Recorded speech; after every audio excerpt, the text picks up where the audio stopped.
Unit and dimension class 11th physics का। तो भाई ये वन शॉट आप लोगों के लिए है, और इस वन शॉट में हम लोग यूनिट्स एंड डायमेंशन चैप्टर को बहुत आसान तरीके से और बहुत मजेदार तरीके से इस चैप्टर को कंप्लीट करने वाले हैं।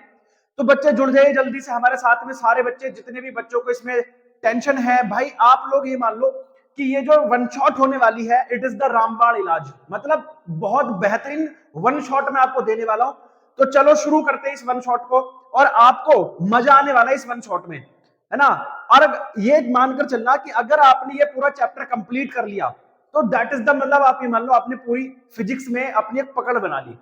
और मैं ये गारंटी देता हूं कि आप लोगों के दिमाग में इसको छाप दूंगा एकदम तगड़े तरीके से। मतलब ये मान लो कि ये बिल्कुल भी ऐसा कहीं नहीं लगेगा कि सर ये चैप्टर हार्ड है, या मुझे कुछ ऐसा लगा कि मुझे समझ में नहीं आया, एकदम आपके दिमाग में छाप दूंगा। तो चलो शुरू करते हैं। देखो इस चैप्टर का नाम शुरू होता है यूनिट एंड डायमेंशन, या कहीं लिखा होगा यूनिट एंड मेजरमेंट। तो जब हम यूनिट एंड मेजरमेंट की बात करते हैं तो सबसे पहले हमारे दिमाग में आता है कि सर मेजरमेंट क्या है। मेजरमेंट है तो किसी ना किसी बेस पर हो रहा होगा मेजरमेंट। तो मैं इसकी एक कहानी शुरू करता हूं और मजेदार तरीके से इसको शुरू करते हैं। आपने बोला सर मेजरमेंट का मतलब क्या है, तो मेजरमेंट मींस होता है कंपैरिजन। कंपैरिजन मतलब कंपेयर कर रहे हैं हम लोग। जैसे आपको, आप आए अपने घर पर, है ना, अब घर पर मिली मम्मी, मम्मी ने बोला बेटा मार्केट जाओ। अब मार्केट जाओ तो बोले जाओ आप क्या लेकर आना, कुछ सब्जियां लेकर आना। आपने वहां बोला कि भाई मुझे 1 किलो बैंगन दे दे। अब 1 किलो बैंगन, आपने बोला कि मुझे 1 किलो बैंगन दे दो, है ना, आपने उस दुकानदार से बोला। तो बैंगन का कंपैरिजन इधर क्या करता है, देखो उसके पास एक क्या होता है। अब बोलोगे सर उसके पास में एक तराजू होती है, इधर वो क्या रखता है, जल्दी से बोलो, इधर बैंगन रखता है, इधर बाट रखता है, और जब दोनों बराबर हो जाते हैं तो ये क्या हो गया सर जी, अब बराबर हो गए, अब कंपैरिजन हो गया। अब देखो जब ये ऐसे था फिर ये ऐसे हो गया, तो इसका मींस कंपैरिजन कंप्लीट हो गया।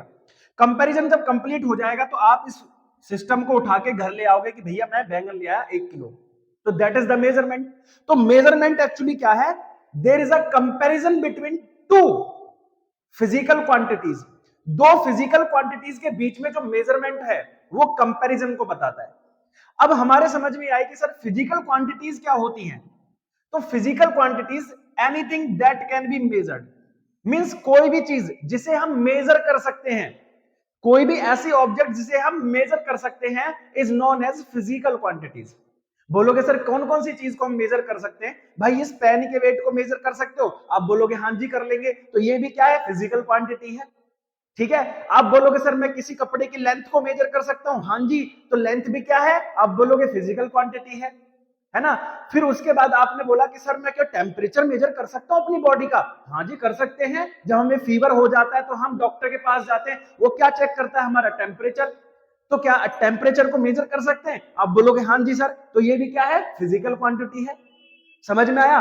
लेकिन अगर मैंने बोला कि एक बंदा हंस रहा है, वन पर्सन इज लाफिंग, तो क्या आप उसकी लाफ को मेजर कर सकते हो, बोलोगे नहीं सर। मैंने कहा अ चाइल्ड इज क्राइंग, एक बच्चा रो रहा है, तो क्या उसके रोने को आप मेजर कर सकते हो, आप बोलोगे नहीं सर। तो ऐसी चीजों को मेजर नहीं कर सकते, तो ये फिजिकल क्वांटिटीज भी नहीं है।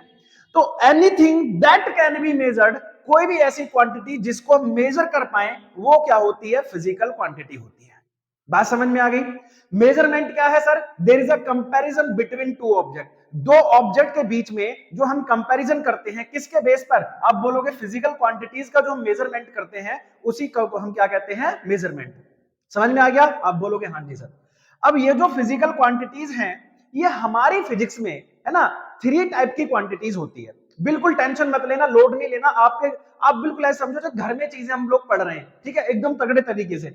आप बोलोगे there are 3 type of physical quantities, 3 type की फिजिकल क्वांटिटीज होती है बेटा। सबसे पहले फंडामेंटल, फिर ड्राइव्ड, और फिर सप्लीमेंट्री।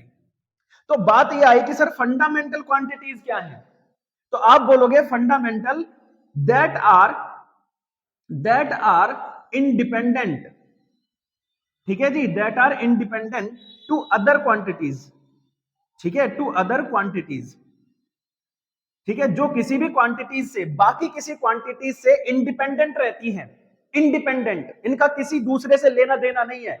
जैसे मान के चलो आपके घर के पड़ोसी है, लेकिन आप अपने पड़ोसी से बोलते चालते नहीं है, दूसरा पड़ोसी आपसे नहीं बोलता, फिर आप तीसरे से नहीं बोलते, तीसरा दूसरे से नहीं बोलता, आपसे नहीं बोलता, सबको अपने अपने से लेना देना है। ठीक है, और किसी से कोई लेना देना नहीं है, तो ऐसी क्वांटिटीज को हम कहेंगे फंडामेंटल क्वांटिटीज। भैया इनका किसी से कोई लेना देना नहीं होता। और ये टोटल फिजिक्स में कितनी क्वांटिटीज हैं? 7 फंडामेंटल क्वांटिटीज है। कितनी है? 7 फंडामेंटल क्वांटिटीज। बात करें सर ड्राइव्ड क्वांटिटीज किसे कहेंगे, तो आप बोलोगे सर द क्वांटिटीज, ठीक है, दैट आर डिपेंडेंट, ठीक है जी, that are dependent on physical या फंडामेंटल क्वांटिटीज, जो किस पर डिपेंड करती हैं? फंडामेंटल क्वांटिटीज पर डिपेंड करती हैं। एग्जाम्पल दे दो सर जी। एग्जाम्पल हो गया एरिया। अभी और बहुत बेहतरीन तरीके से मैं समझाऊंगा कि फंडामेंटल कैसे हैं, ड्राइव्ड कैसे हैं, सप्लीमेंट्री कैसे हैं, नेक्स्ट पेज पर। पहले आप ये समझ लो कि फंडामेंटल किसे कह रहे हैं। बट ऐसी क्वांटिटीज जो किसी पर डिपेंड नहीं करती, जिनका केवल अपने आप से लेना देना होता है भाई, उनको हम कह रहे हैं फंडामेंटल क्वांटिटीज। ड्राइव्ड क्वांटिटीज किसे कह रहे हैं सर? आप बोलोगे sir these are the quantities that are dependent on fundamental, या एक दूसरे पर भी ये डिपेंडेंट होती है। फंडामेंटल पर तो डिपेंड है ही, अपने आप में भी एक दूसरे पर डिपेंड करती हैं, तो इनको हम कहते हैं ड्राइव्ड क्वांटिटीज। फिर होता है सर सप्लीमेंट्री क्वांटिटीज। तो सप्लीमेंट्री में दो क्वांटिटीज आती है आपकी, एक होता है सर जी एंगल और एक होता है सॉलिड एंगल। बात समझना जरा ध्यान से, एक होता है एंगल और दूसरा होता है सॉलिड एंगल। ना तो ये ड्राइव्ड है, सप्लीमेंट्री जो होती है ड्राइव्ड नहीं होती, तो आप बोलोगे सर 7 ये और 2 ये 9 होगी इस हिसाब से तो। लेकिन ये जो सप्लीमेंट्री है ना, ये फंडामेंटल भी नहीं है, ये अलग है, तो इसलिए फंडामेंटल 7 है और सप्लीमेंट्री 2 है। तो ड्राइव्ड क्या है सर? ड्राइव्ड तो ढेर सारी है हमारे पास में, क्योंकि हम बहुत सारी बना सकते हैं। किसकी हेल्प से? फंडामेंटल की हेल्प से। जैसे एरिया हो गया, वॉल्यूम हो गया, डेंसिटी हो गया, प्रेशर हो गया, वर्क हो गया, फोर्स हो गया, सारी आ जाएंगी भाई इसमें ड्राइव्ड वाले में ढेर सारी हो जाएंगी ये तो, क्योंकि किसकी हेल्प से बन रही है? फंडामेंटल की हेल्प से बन रही है। और हमारी फिजिक्स में फंडामेंटल कितनी है? आप बोलोगे केवल 7 है, ठीक है। और सप्लीमेंट्री कौन कौन सी है? एंगल एंड सॉलिड एंगल है सर। तो हमें पढ़ना क्या है? हमें यह पढ़ना है fundamental units and derived units, ठीक है। समझ में आया? Fundamental and derived quantities. Quantities को हम लोग कैसे रिप्रेजेंट करते हैं? तो बेटा किसी भी ऑब्जेक्ट की जो क्वांटिटीज होती है वो रिप्रेजेंट होती है n इंटू यू। n क्या है? यहां पर न्यूमेरिकल वैल्यू होती है। क्या होती है? न्यूमेरिकल वैल्यू होती है। u क्या है? यूनिट्स होती है, ठीक है, यूनिट्स। तो न्यूमेरिकल वैल्यू क्या है इसे भी अभी समझाऊंगा, यूनिट्स क्या है ये भी आपको समझ में आएगी। एक बार जरा ध्यान से समझो। मैंने कहा कि आप मार्केट से 10 किलो चीनी लेकर आए, है ना, 10 केजी चीनी लेकर आए आप लोग, शुगर। तो बेटा 10 क्या है यहां पर? आप बोलोगे सर जी 10 न्यूमेरिकल वैल्यू है। जल्दी बताओ क्या है? न्यूमेरिकल वैल्यू, है ना, न्यूमेरिकल वैल्यू। और केजी क्या है? केजी उसकी यूनिट है ना, केजी क्या है? यूनिट है। तो सर जी यूनिट की डेफिनेशन एक बार बता दो ना कि यूनिट्स क्या होती हैं। तो आप ये कह लो कि units are the symbol, units are the symbol या वर्ड्स। यूनिट्स कुछ नहीं है, यूनिट वो सिंबल या फिर वो वर्ड्स हैं that represent the physical quantity, जो किसको रिप्रेजेंट करते हैं? फिजिकल क्वांटिटी को। बात समझ में आ गई कि यूनिट्स क्या है? वो वर्ड्स हैं, units are the words that represent the physical quantity, जो किसको रिप्रेजेंट कर रहे हैं? फिजिकल क्वांटिटी को रिप्रेजेंट करते हैं। जैसे मैंने कहा कि बेटा मेरा जो टेम्परेचर है वो बॉडी का 32 डिग्री सेल्सियस है, तो इसका मतलब क्या हुआ? आप बोलोगे सर 32 तो उसका न्यूमेरिकल वैल्यू है, और डिग्री सेल्सियस क्या है? डिग्री सेल्सियस सर उसकी यूनिट है। बात समझ में आ गई, है ना, ऐसे। फिर मैंने कहा कि भाई मेरे जो घड़ी में टाइम हुआ है वो 12 सेकंड टाइम है, या 10:12 हुआ है, तो 10:12, ये सेकंड क्या है सर? ये सेकंड यूनिट है, जो किसको बता रही है? ये सर बता रही है आपके टाइम को। बात समझ में आ गई, है ना। तो क्या है सर जी ये यूनिट्स क्या होती हैं? तो यूनिट्स आर द सिंबल और words, units are the symbol और words that represent the physical quantity, जो किसको रिप्रेजेंट करते हैं? फिजिकल क्वांटिटी को रिप्रेजेंट करते हैं, that is known as the, जल्दी बता दो फटाफट, यूनिट्स हो गए। इतनी बात समझ में आई। अब सबसे पहले हमें समझना है फंडामेंटल क्वांटिटीज और ड्राइव्ड क्वांटिटीज कैसे काम करती हैं, ठीक है। और फंडामेंटल हमारी फिजिक्स में 7 क्वांटिटीज हैं, तो चलो लिख लेते हैं कौन कौन सी 7 फंडामेंटल क्वांटिटीज होती है। फिर ड्राइव्ड क्वांटिटीज को हम करके दिखाएंगे कि कैसे काम करती है, ठीक है। चलो हमने बताया था कि भाई फंडामेंटल क्वांटिटीज क्या होती हैं एंड ड्राइव्ड क्वांटिटीज क्या होती हैं। एज जैसे आपने पढ़ा कि the quantities that are independent to each other, जो किसी पर डिपेंड नहीं करती, जो एक दूसरे पर इंडिपेंडेंट रहती है, उसको हमने कहा फंडामेंटल क्वांटिटीज। और हमने ये भी बताया था कि फिजिक्स में कितनी फंडामेंटल क्वांटिटीज हैं, तो आप बोलोगे सर जी 7 फंडामेंटल क्वांटिटीज हैं। एकदम तगड़े तरीके से समझ में आएगा। फर्स्ट जो आपकी फंडामेंटल क्वांटिटीज है, इसका नाम है मास। मास, ठीक है, मास को हम किस में मेजर करते हैं? केजी में, ऐसे। तो दूसरा होता है सर जी लेंथ, तीसरा होता है टाइम, चौथा होता है टेम्परेचर, फिफ्थ है आपकी इलेक्ट्रिक करंट, सिक्स्थ है आपकी luminous intensity, and the seventh है अमाउंट ऑफ सब्सटेंस। तो there are 7 fundamental quantities in the physics. यानी पूरी फिजिक्स में, हम 11th की बात करनी है, सभी फिजिक्स में जितनी भी फिजिक्स आप आगे भी पढ़ोगे, उन सब में केवल कितनी 7 क्वांटिटीज है? 7 क्वांटिटीज है, वो भी कौन सी? फंडामेंटल। बाकी होती है ड्राइव्ड क्वांटिटीज। तो ड्राइव्ड क्वांटिटीज कौन सी है? जो सर किस पर डिपेंड करती है? फंडामेंटल क्वांटिटीज पर डिपेंड करती है। किस पर डिपेंड करती है? फंडामेंटल। जैसे हमने कहा एरिया, आप बोलोगे सर एरिया कैसे डिपेंड कर रहा है फंडामेंटल पर? तो बताता हूं कैसे डिपेंड कर रहा है। आप बोलोगे सर एरिया होता है लेंथ इंटू ब्रेथ। बोलोगे हाँ जी सर। तो लेंथ क्या है बेटा? लेंथ तो सर अपने आप में एक लेंथ है ना, लेंथ अपने आप में लेंथ है। ब्रेथ भी क्या होती है? एक लेंथ ही तो होती है। बोलोगे हाँ जी सर। ब्रेथ भी क्या है सर? लेंथ ही होती है। इसलिए एरिया किस पर डिपेंड कर रही है सर जी? फंडामेंटल क्वांटिटीज पर डिपेंड कर रही है। ठीक है, बात समझ में आ गई? आप बोलोगे हाँ जी सर। वैसे ही वॉल्यूम देखो, तो वॉल्यूम जब निकालते हैं तो क्या होता है सर जी? Length into breadth into height. अब बताओ, लेंथ तो अपने आप में लेंथ है, क्या ब्रेथ लेंथ नहीं होती? आप बोलोगे हाँ जी सर। हाइट भी क्या होती है सर? एक तरह की लेंथ ही है ये भी। तो ये जो लेंथ है, ये सब, ये लेंथ ब्रेथ हाइट, ये सब किस पर डिपेंड कर रहे हैं? आप बोलोगे सर जी फंडामेंटल क्वांटिटीज पर डिपेंड कर रहे हैं, है ना। फिर बोलोगे सर जी फोर्स। फोर्स कैसे है? तो फोर्स होता है मास इंटू एसिलरेशन। तो बताओ, जब हमने फोर्स बनाया तो फोर्स में मास आया कि नहीं? बोलोगे हाँ जी सर। एसिलरेशन आया कि नहीं? तो ये जो फोर्स है, ये किससे मिलकर बना है? आप बोलोगे सर फंडामेंटल क्वांटिटीज से मिलकर बना है। किससे मिलकर बन रहा है? फंडामेंटल क्वांटिटीज से। ये देखो मास, मास किसी से मिलकर बना है? आप बोलोगे नहीं सर, ये तो अपने आप में अकेला होता है। लेंथ बताओ, लेंथ किसी से मिलकर बनी है? आप बोलोगे नहीं सर। वैसे ही बताओ प्रेशर, तो आप बोलोगे सर प्रेशर होता है फोर्स अपॉन एरिया। तो भाई फोर्स को क्या है सर? मास से मिलकर बना है और एसिलरेशन से। एरिया किससे मिलकर बना है सर? लेंथ और ब्रेथ से। तो आप मुझे बताओ कि ये जो प्रेशर है, ये किससे मिलकर बना है? आप बोलोगे सर फंडामेंटल क्वांटिटीज से मिलकर बन रहा है, इसीलिए ये भी किसमें आएगा सर? ड्राइव्ड क्वांटिटीज में। वर्क बताओ, तो वर्क क्या होता है sir? Force into displacement. Displacement क्या सर? एक तरह की लेंथ है। फोर्स क्या sir ji? Mass into acceleration होता है, इंटू लेंथ हो गया। तो आप मुझे बताओ, ये जो वर्क बन रहा है किसकी हेल्प से बन रहा है? आप बोलोगे सर फंडामेंटल क्वांटिटीज की हेल्प से बन रहा है। That's why these are the derived quantities. अभी समझ में आया आप लोगों को कि मैं ड्राइव्ड क्वांटिटीज क्यों कह रहा हूं? क्योंकि वो किस पर डिपेंड कर रही है? फंडामेंटल क्वांटिटीज पर डिपेंड कर रही है, इसलिए उनको क्या कहा गया? Derived quantities. समझ में आया? अगर मजा आया और समझ में आया हो तो फटाफट से लाइक ठोक कर जाना भाई। इतनी मेहनत आप लोगों की आपके दिमाग में डाल दूंगा। मैंने कहा ना, इतने इजी लैंग्वेज में समझाऊंगा कि आप खुद बोलोगे हाँ सर मजा आ गया, बिल्कुल बेहतरीन तरीके से समझ में आ रहा है, कोई दिक्कत नहीं है। अब हमने यहां पर लिखा यूनिट्स। तो यूनिट्स क्या होती हैं? तो मैं लिख देता हूं कि दीज आर द वर्ड्स। ठीक है जी, दीज आर द वर्ड्स और सिंबल। मैंने कहा था कि जो यूनिट्स होते हैं, या तो वर्ड्स हैं और सिंबल्स हैं।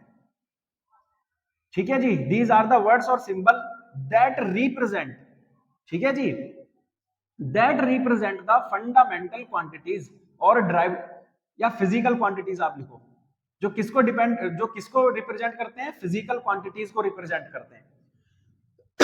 अब यूनिट भी इसी बेस पर दो टाइप की हो जाती है, एक फंडामेंटल यूनिट्स और दूसरा सर जी ड्राइव्ड यूनिट्स, है ना। बात ध्यान से समझ लेना, fundamental units and derived units. तो सर फंडामेंटल यूनिट्स की डेफिनेशन क्या होगी? जो सर जी इसकी डेफिनेशन है, बस क्वांटिटीज की जगह क्या आ जाएगा? यूनिट आ जाएगा। तो फंडामेंटल यूनिट की डेफिनेशन हो जाती है कि दीज आर द वर्ड्स और सिंबल, ठीक है जी, दीज आर द वर्ड्स और symbols that do not depend, ठीक है, दैट डू नॉट या दैट आर इंडिपेंडेंट, ठीक है जी, that are independent to each other. जो एक दूसरे से इंडिपेंडेंट रहते हैं। तो हमारे पास कितनी फंडामेंटल क्वांटिटीज है? आप बोलोगे सर 7। तो 7 ही इनकी यूनिट्स होंगी, है ना? 7 ही इनकी क्या होंगी? यूनिट्स होंगी। मैं बता देता हूं। जैसे आप बोलोगे सर जी यहां पर लिख लो यूनिट्स, है ना? कौन कौन सी यूनिट्स हैं? तो मास की जो यूनिट होती है वो सर जी केजी होती है। लेंथ की जो यूनिट होती है वो सर जी मीटर होती है। ठीक है। टाइम की क्या होती है? सेकंड होती है। टेम्परेचर की क्या होती है सर जी? केल्विन, है ना? टेम्परेचर को किस में मापते हैं? केल्विन में।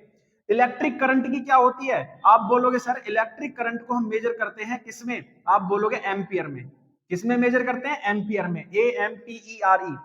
ल्यूमिनस इंटेंसिटी को किसमें डिपेंड करते हैं? कैंडेला। ठीक है जी, कैंडेला। इसकी एसआई यूनिट होती है कैंडेला। और अमाउंट ऑफ सब्सटेंस की एसआई यूनिट होती है मोल। क्या होती है? मोल। तो सारी की सारी एसआई यूनिट आराम से समझ लो, है ना? फंडामेंटल यूनिट्स ये होती है फंडामेंटल यूनिट्स। यानी कि मास की फंडामेंटल यूनिट क्या है? केजी। लेंथ की फंडामेंटल यूनिट क्या है सर जी? मीटर। टाइम की फंडामेंटल यूनिट क्या है सर जी? सेकंड। टेम्परेचर की क्या है? केल्विन। इलेक्ट्रिक करंट की क्या है? एम्पियर। ल्यूमिनस इंटेंसिटी की कैंडेला। अमाउंट ऑफ सब्सटेंस की सर जी क्या है? मोल। सारे बच्चे मेरे साथ रिपीट भी कर लो भाई। मास की क्या होती है? केजी। लेंथ का मीटर। टाइम का सेकंड। टेम्परेचर का केल्विन। इलेक्ट्रिक करंट का एम्पियर। ल्यूमिनस इंटेंसिटी का कैंडेला। उसके बाद अमाउंट ऑफ सब्सटेंस का होता है मोल। तो ये आपकी 7 फंडामेंटल क्वांटिटीज और 7 उनकी यूनिट्स। फिर आती है ड्राइव्ड यूनिट्स। कौन सी यूनिट आती है? Derived units. तो सेम ऐसे ही लिखोगे ड्राइव्ड यूनिट्स की डेफिनेशन। बिल्कुल बताओ क्या लिखोगे sir? These are the words और symbol that depend on the fundamental units. जो किस पर डिपेंड करते हैं? फंडामेंटल यूनिट्स पर। यानी इसको लिख लो कि ये होते हैं डिपेंडेंट। ठीक है, डिपेंडेंट ऑन फंडामेंटल यूनिट्स। जो किस पर डिपेंड करती हैं? फंडामेंटल। जैसे फॉर एग्जांपल हमने एरिया लिया था, एग्जांपल में समझा रहा हूं मैं आपको। तो area sir length into breadth. अब लेंथ को भी हम मीटर में मेजर करते हैं और ब्रेथ को भी मीटर में मेजर करते हैं, इसलिए इसकी एसआई यूनिट हो जाती है मीटर स्क्वायर, है ना? आप बोलोगे सर जी वॉल्यूम। तो वॉल्यूम होता है length into breadth into height. तो सर जी लेंथ को भी मीटर में, ब्रेथ भी मीटर में और हाइट भी मीटर में, इसलिए हो जाती है मीटर क्यूब। बहुत सिंपल, ऐसे बिल्कुल। मैंने कहा था झिंगा लाला झूझू, एकदम तगड़ा तरीके से। कुछ ऐसा नहीं रहेगा जो आपके समझ में ना आए, है ना? ये पूरी वीडियो देख लो। और यूनिट एंड डायमेंशन से अगर तुम कोई क्वेश्चन छोड़कर आ जाओ तो मुझे बता देना भाई, एक एक दिमाग में फिट कर दूंगा। हर एक डेफिनेशन से छोड़कर न्यूमेरिकल वैल्यू तक सब कुछ, है ना, आपके दिमाग में जाएगा। फिर उसके बाद में आप बोलोगे सर जी मान के चलो फोर्स है। तो force sir ji mass into acceleration. मास क्या होता है सर जी? आप बोलोगे केजी में मेजर होता है ना? वैसे तो फोर्स की एसआई यूनिट न्यूटन होती है, लेकिन यहां के बेस पर क्या होगी? तो मास की होगी केजी। एक्सीलरेशन होता है वेलोसिटी अपॉन टाइम। तो आप बोलोगे सर जी केजी। वेलोसिटी को हम मेजर करते हैं मीटर अपॉन सेकंड में, और यहां भी क्या आ गया? सेकंड आ गया। तो ये हो गया केजी मीटर और सेकंड -2। ये इसके एसआई यूनिट हो जाएगी भाई साहब। तो ये क्या है सर जी इनकी? जल्दी बताओ। फंडामेंटल यूनिट्स और ड्राइव्ड यूनिट्स ऐसे बना सकते हैं हम लोग। आराम से समझ में आया? आप बोलोगे हाँ जी सर कोई दिक्कत नहीं, कोई परेशानी नहीं है। फंडामेंटल हमें यूनिट भी समझ में आ गई, फंडामेंटल क्वांटिटीज भी समझ में आ गया। सर ड्राइव्ड यूनिट भी समझ में आ गई हम लोगों को, और ड्राइव्ड हमें क्वांटिटीज भी समझ में आ गई। हमारे पास कितनी फंडामेंटल क्वांटिटीज है? 7। हमारे पास कितनी फंडामेंटल यूनिट्स है सर जी? 7। कोई दिक्कत नहीं सर, एकदम बढ़िया तरीके से चल रहा है। आप बोलोगे हाँ जी सर एकदम फटाफट, मजा आ रहा है, कोई दिक्कत परेशानी नहीं है। ठीक है, अगर मजा आ रहा है तो लाइक जरूर ठोकना। उसके बाद हम लोग चलते हैं सर जी, इतना सब करने के बाद, है ना, ये सारी सिस्टम हमने बिठाने के बाद अब क्या सॉल्व करना है? अब हमारे पास आता है कि सर जो हमारे पास ये फंडामेंटल यूनिट्स हैं, ठीक है, फंडामेंटल जो क्वांटिटीज हैं, इनको मेजर करने की हमारे पास में 4 सिस्टम है। कितने सिस्टम है? 3 सिस्टम है मेन तो, सीजीएस, एफपीएस एंड एमकेएस। फिर हमने बनाई एक इंटरनेशनल सिस्टम ऑफ यूनिट। तो टोटल मिलाकर हो गए 4। ठीक है, 4 सिस्टम है किसको मेजर करने के लिए? फिजिकल क्वांटिटीज को मेजर करने के लिए। तो डालेंगे हेडिंग सिस्टम ऑफ यूनिट्स। मैंने बताया था कि भाई हम अपनी फिजिकल क्वांटिटी को जब मेजर करते हैं तो हर जगह पर अलग अलग मेजर हो सकता है। जैसे मेनली भाई हर जगह जैसे अलग अलग कंट्रीज है। मान लो आप एक छोटा सा एग्जांपल लो, है ना, छोटा सा एग्जांपल लो, आप अपने पैसे का एग्जांपल लो। हमारे देश में चलता है रुपया, अमेरिका में चलता है डॉलर, हर देश में अलग अलग पैसा चलता है। आप बोलोगे हाँ जी सर। अब ऐसे एग्जांपल लो कि जब हम अपने घर में रहते हैं यार, अपने इंडिया में रहते हैं यार, सोचो तो आप बोलोगे सर हम सामान लेने जाते हैं केजी मीटर वगैरह ऐसे मापते हैं, मील भी मापते हैं, माइल्स है ना, ऐसे भी मापते हैं। कुछ चीजें ऐसे होती हैं जो केवल भारत में मापी जाती है, जैसे हम फुट को ऐसे माप लेते हैं, पैरों से माप लेते हैं, है ना, जब क्रिकेट खेलने जाते हैं तो हम पैरों से ही उसको पिच को मेजर कर लेते हैं। आप बोलोगे हाँ जी सर। तो ऐसे ही मैं आपसे कह रहा हूं कि क्या सभी जगह एक ही जैसा मेजरमेंट होगा? आप बोलोगे नहीं सर, हर जगह अलग अलग मेजरमेंट होगा। तो फिजिक्स ने मेजरमेंट को 3 तरीके से किया है, तो उसने बनाया सिस्टम ऑफ यूनिट्स। तो कितनी सिस्टम ऑफ यूनिट्स होती है? 3। पहला होता है सीजीएस, दूसरा होता है एफपीएस, तीसरा होता है एमकेएस। अब सीजीएस क्या कहता है? सीजीएस कहता है कि अब देखो, किसी भी सिस्टम ऑफ यूनिट में 3 चीजें मेजर होती है मापने के लिए, लेंथ, मास और टाइम। किसी भी सिस्टम ऑफ यूनिट में को अगर हम मेजर करना चाहते हैं तो हम 3 चीजें मेजर रूप से मेजर करते हैं, लेंथ, मास और टाइम। तो अब सीजीएस क्या कहता है? सीजीएस, सी इनकी फुल फॉर्म क्या होती है? सी से सेंटीमीटर। यानी कि अगर मुझे सीजीएस में लेंथ मेजर करनी है तो किस में मेजर करूंगा? आप बोलोगे सर जी सेंटीमीटर में। मुझे मास मेजर करना है तो G4 क्या हो जाएगा? ग्राम, है ना जी। मास किस में मेजर होगा? ग्राम में।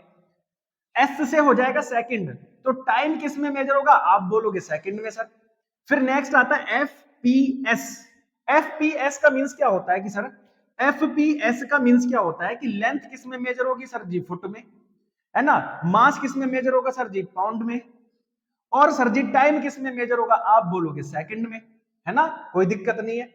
एमकेएस में लेंथ मेजर होगी मीटर में, ठीक है। फिर K4 क्या होता है? किलोग्राम, है जी। तो यानी हम मास किस में मेजर करेंगे? किलोग्राम में।